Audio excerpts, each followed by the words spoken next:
Hello friends, हम सब पहले देख चुके हैं बिहार का ancient Bihar and medieval Bihar, और आज हम लोग स्टार्ट करने जा रहे हैं modern Bihar, modern history of Bihar आज हम लोग देखेंगे। ये सीरीज़ आपके बहुत से बिहार गवर्नमेंट एग्जाम में हेल्प करेगा, जैसे बीपीएससी प्रीलिम्स मेंस हो गया, वनडे एग्ज़ाम हो गया and all Bihar government exam. Bihar समग्र के रिवीजन के लिए इस सीरीज़ के प्लेलिस्ट को फॉलो करें, जिसमें डेली वीडियोस अपलोड किए जाएंगे। अगर ये आपके प्रिपरेशन में हेल्पफुल लगे तो press the like button, share with your friend, drop A comment and subscribe my channel. Start करते हैं आज हम लोग मॉडर्न हिस्ट्री ऑफ बिहार। देखते हैं पहले फर्रुखसियार का शासन टाइम, जो उसने शासन किया था, कब से कब तक किया था, 1713 ईस्वी से 1719 ईस्वी तक। उस टाइम बिहार के सूबेदार के रूप में शहजादा मिर्जा अहमद को नाम मात्र का अधिकार दिया गया था। मतलब नाम मात्र का अधिकार मतलब सिर्फ वो अधिकार में था, लेकिन उसके पास किसी भी चीज़ का कोई अधिकार नहीं था, सिर्फ उसको बना दिया गया था, अधिकार दिए गए थे। और बंगाल के नाजिम सुहाजुद्दीन को उसका सहायक नियुक्त किया गया था। मिर्जा अहमद का सहायक नाजिम सुहाजुद्दीन को नियुक्त किया गया था, बनाया गया था। सुजाउद्दीन ने बिहार का प्रशासन चलाने के लिए नवाब अलवर्दी खां को उप नवाब या फिर नायब नाजिम भी बोला जाता है, उसको पद पे नियुक्त किया गया था। मार्च 1739 में सुजाउद्दौला की मृत्यु हो जाती है। उसके बाद अलवर्दी खां ने गिरिया के युद्ध में सुजाउद्दीन के राजवंशों को हरा दिया।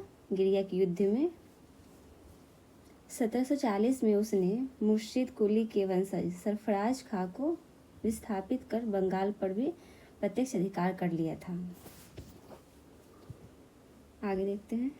बिहार में प्रशासन को सुव्यवस्थित करने के पश्चात अलवर्दी खान ने अपने पोते सिराजुद्दौला के बिहार का नाम मात्र का उपनवाब बनाया गया था।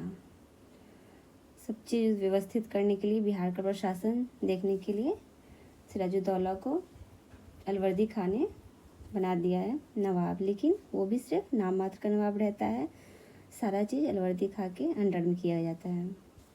सिराजुद्दौला द्वारा अलवर्दी खां के खिलाफ किया गया विद्रोह वहाँ के तत्कालीन दीवान राजा जानकी राम के द्वारा विफल कर दिया गया था। सिराजुद्दौला जो था, अलवर्दी खां का जो ये था पोता था, उसने अपने दादा के खिलाफ विद्रोह किया, जो विफल हो गया था राजा जानकी राम के द्वारा, उसने विफल करवा दिया। नेक्स्ट है, अलवर्दी खां को 1733 ईस्वी में बिहार का डिप्टी गवर्नर नियुक्त किया गया। डिप्टी गवर्नर नियुक्त कर दिया जाता है अलवर्दी खां के द्वारा। राजा जानकी राम के पश्चात राम नारायण को बिहार का दीवान बनाया गया। ये जो राजा जानकी राम थे, उसके चले जाने के बाद अलवर्दी खां को 1756 में मृत्यु हो गई तथा सिराजुद्दौला बंगाल का फाइनली नवाब बन गया।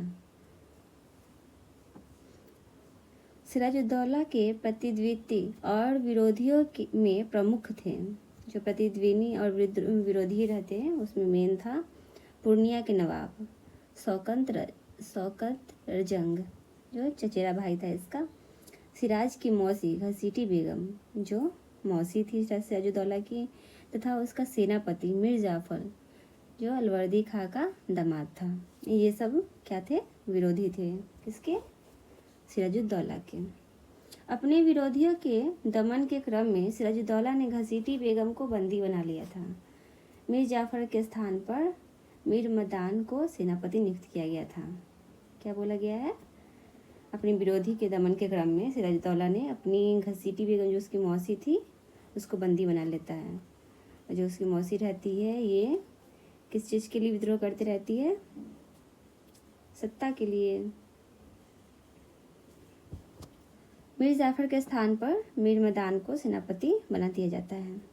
अक्टूबर 1756 में मनिहारी के युद्ध में, मनिहारी का युद्ध जो होता है उसमें सिराज के शौकत को पराजित कर उसकी हत्या कर दी जाती है। 23 जून 1757 को प्लासी नामक एक स्थान रहता है, उसमें बंगाल के नवाब सिराजुद्दौला और ब्रिटिश ईस्ट इंडिया कंपनी के सेना के बीच ऐतिहासिक प्लासी का युद्ध होता है। हिस्टोरिकल प्लासी का युद्ध ये बहुत फेमस होता है। मुर्शिदाबाद भागीरथी नदी के किनारे हुए। जो ये प्लासी का युद्ध होता है वो मुर्शिदाबाद में भागीरथी नदी जो होता है उसके किनारे किया जाता है, जिसमें सिराजुद्दौला की पराजय हुई और कंपनी के नेतृत्व कर रहे लॉर्ड क्लाइव की जीत हो जाती है। सिराजुद्दौला हार जाते हैं और लॉर्ड क्लाइव जो रहता है उसकी जीत होती है। नेक्स्ट है प्लासी के युद्ध में। प्लासी का जो ये युद्ध है उसके पश्चात लॉर्ड क्लाइव ने मीर जाफर को बंगाल का नवाब नियुक्त किया। उसके बाद उसके साथ पटना आया, पटना भी आता है इसके साथ मीर जाफर के साथ। लॉर्ड क्लाइव ने मीर जाफर के पुत्र मीरन को बिहार का उप नवाब नियुक्त किया, लेकिन वह नाम मात्र का प्रशासक था। वो भी नाम मात्र का प्रशासक ही रहता है, प्रशासन करता है, उसका नाम भी रहता है, लेकिन उसके अंडर में पावर्स नहीं रहते हैं। जबकि वास्तविक सत्ता जो रियल जो सत्ता रहता है वो किसके पास रहता है? नायब जो राजा रामनारायण के हाथों में।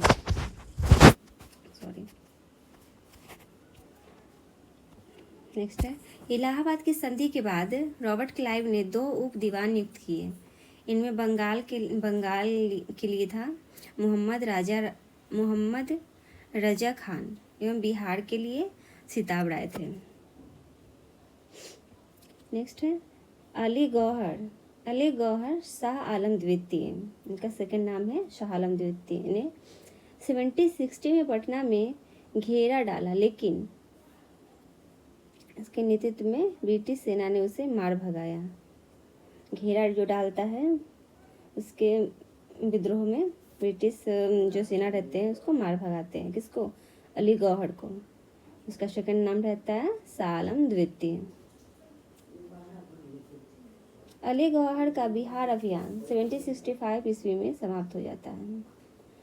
मुगल सम्राट आलमगीरी द्वितीय की मृत्यु के बाद अली गौहर ने दिल्ली के सिंहासन पर अधिकार के लिए अंग्रेजों का सहयोग लिया।